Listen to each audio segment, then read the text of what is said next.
This type of preaching does not liberate, it shackles us in shame and silence. We need prophets, not puppets. Beloved, this is the thinking of our day. This is the idol, the idolatry.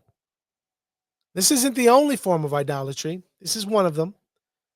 Beloved, we need to be faithful to the truth, regardless of skin, ethnicity, regardless of your people, your club, your group, your family.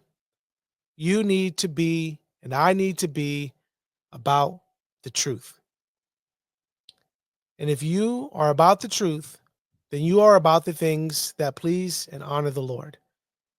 But if you are against the truth, if you rebel against the words of Christ, then don't be surprised when you find yourself in a position that you cannot get out of. All right, y'all. Well, I got a few moments left. This is what I'm going to do. Link is right there. Link is right there. If you want to hop on, hop on. If you want to disagree with me, you can disagree with me. I do ask that you be civil. I want you to show your camera, your face. No cursing. And let's talk about it. But even if you agree or disagree, hop on. This is where we're at, y'all. This is where we're at. This is what we're dealing with. This mindset, this worldview, this idol. Man wanting to make more of himself, right? They want to elevate themselves and bring down God. They don't want to live for him. They want to be in rebellion against him. They want to create their own standards for truth. They plug their ears to wisdom and wonder why they don't have the smile of God on them, the favor of God. Beloved, the solution is the truth. The solution is the truth.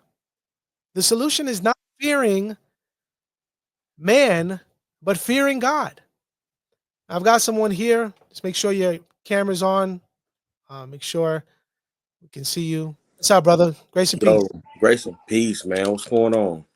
Great, man. Great. What are your thoughts? What'd you think of that? And any insight or anything you want to share? Yeah, man.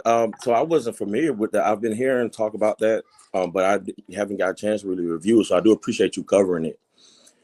It just gets me when we talk about the importance of how we should, how our character should be, and it's like it seems somehow that's turned into being some type of racist rhetoric, Mm, And when they use these narratives, like for instance with Ahmaud Arbery, he wasn't just jogging. right. And that's the thing is like, there are real instances that we can use, but what's being brought out in the media are things that were blown way out of proportion just to bait us. Yes. And we bid it. Ahmaud Arbery had no business being in that house. It didn't belong to him. Now, whether people can argue or not whether those men had the right to follow him is a Right. whole other story. But I covered this years ago when it happened, and it wasn't popular. But with Ahmaud, the man gets out the truck and Ahmaud ran up to fight this man. Mhm. This wasn't Ahmaud just running, jogging, and then getting shot in the back. No, Ahmaud was trying to commit a citizen's arrest, which, whether they had a right to do it or not. Sure. But when they stopped to get out the truck, Ahmaud charged them. And so he saw the gun, then he went another way. But then he still went at the man with the gun. And at that point, when he grabs his shotgun, it now becomes life and death. None of this had to happen. None of that had to happen. Mhm. Mhm. So whether they're wrong for following him, could be. Possibly. Making a citizen's arrest, probably wasn't their right. But Ahmaud did not need to be in a house that did not belong to him. Mhm. Why would we do that? And I heard people back then make excuses for that, like, oh, just kids being kids. No, that's against the law. Right. Like that's what we teach our children. Hey, don't go places where you're not supposed to be. Right. That's not yours. Mm-hmm. That never should have happened. With Breonna, I think Breonna Taylor, when she was just sleeping, she was with a man who was wanted, Mm-hmm. who was firing. And yes, she probably had nothing to do with what they was coming for that man for. Mm-hmm. But what are we teaching our girls about the men we date? I mean, the men that they date. Yep. Yep. You know, so what are we teaching them? What are we teaching our young men about the kind of lives they lead and how it can affect others who with them? These are the things, man, we're skipping over just to keep talking about the race thing. Right. And we have to be accountable to ourselves. Yep. You know what I'm saying? When I think about my boys, because I got young sons, and when I think about them and they go out, I'm talking to them about character. Mm-hmm. You know, being respectful and how it looks when you conduct yourself a certain way, or even the crowd that you hang in, how that makes you look. What that old saying is, birds of a feather flock together. That's right. Yep. That's you it. know, and it doesn't the Bible tell us, what is it? Bad company corrupts good habits. Yep. Good morals. Yep. And so it's like we have all these principles. It's like this is what we should teach our kids. So therefore we can avoid those things. And so let's talk about the real instances when those things do happen. Stop putting up that stuff that the media puts out just to bait you. Right. You know what I'm saying? Stop putting out that kind of stuff. You know, and ideas, you know, so anyway, that's my thought on that. It's like it's frustrating when it gets to this point. You know, it's very frustrating to keep hearing the same thing over and over. It's repeated record. And it's like this is why we're not getting anywhere, because we're grasping at straws. Right. You know, and then we're not being honest with the information that's given to us. Right. You know?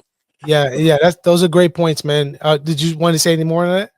No, that's all I want. I want to come and get my piece on that, man. Yeah. No, that's good, bro. I remember you covering the Arbery story and the Ahmed story. And yeah, man.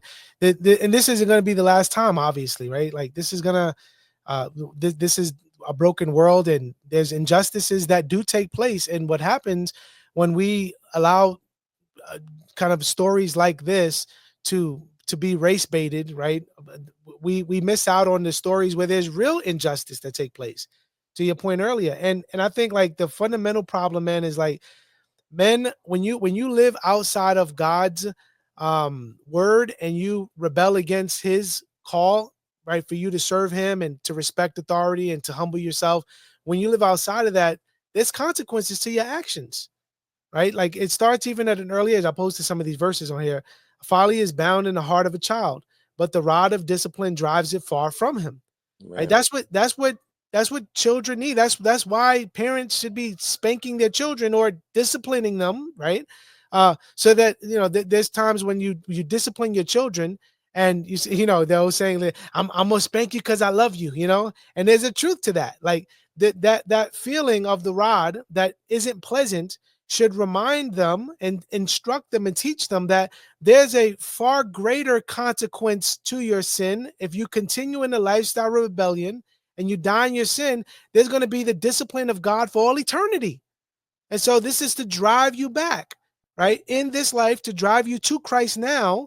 And I think, man, for whatever reason, right, whether it's, father's not in the home, for whatever reason you could think of, when you don't have a mother and a father, right, or when you have a nation and a country that doesn't even know what a woman is, right, and there's no semblance of truth, then people can make up stuff as they go along. So you're already in rebellion against God.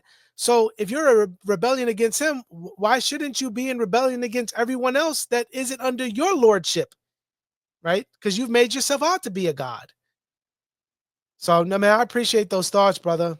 It's good, man. Yeah, man. That's all I want to come up on, man. I was at work and I was listening to you. I was like, yo, man, I was going to say my piece real quick and I want to drop down, man. I appreciate you covering it, Yes, man. And all your insight, bro. Love you, bro. Yeah, man. Appreciate you, man. Appreciate you. Bless you, brother. All right, that's my brother Jamal, man. Y'all go check out his channel, Prescribed Truth. This is him right here, Prescribed Truth. Y'all check him out. So it's an epidemic in our day. People don't care what the word of God says. It's an epidemic in our day. People don't care what the word of God says. It's an epidemic in our day. People don't care what the word of God says. don't care what the word of God says. We're living in an evil day, but the Lord rules.